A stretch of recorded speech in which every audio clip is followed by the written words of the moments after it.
Good afternoon, my friends. We're going to talk today about carpal tunnel. Well, the term is referred to this space between these two bones. This is called carpal tunnel. There is a whole bunch of nerves and blood vessels and joints at the bottom and tendons passing through. At the top there is a ligament sitting on top. It's called transverse carpal ligament, so basically controlling this tunnel. So what's happening in some conditions when people complain about numbness and tingling in the arms, weakness, it's mostly referred by the medical science as the problem at this tunnel.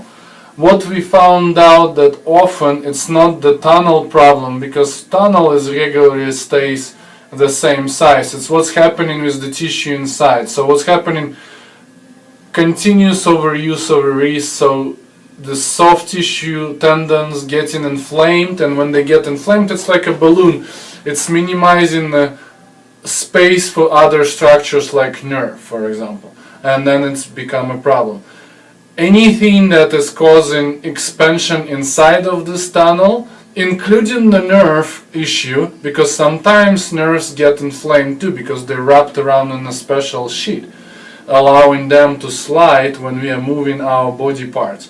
So why nerve, for example, getting affected? So maybe there is a problem somewhere in the elbow or in the forearm or maybe in the shoulder area, and this nerve, when it's pinched, is get inflated. So any type of compression to the nerve gets an inflammation. So what's happening, as you know, the power flows from above down and side out. So actually nerves have a flow. There is a special liquids flowing, special electronic charges going on the membrane. It's called action potential, and therefore that signals and those fluids, they deliver messages to the organs or muscles and tissues and to the brain, controlling the function and healing and regulation of all cells, all organs and all tissue function.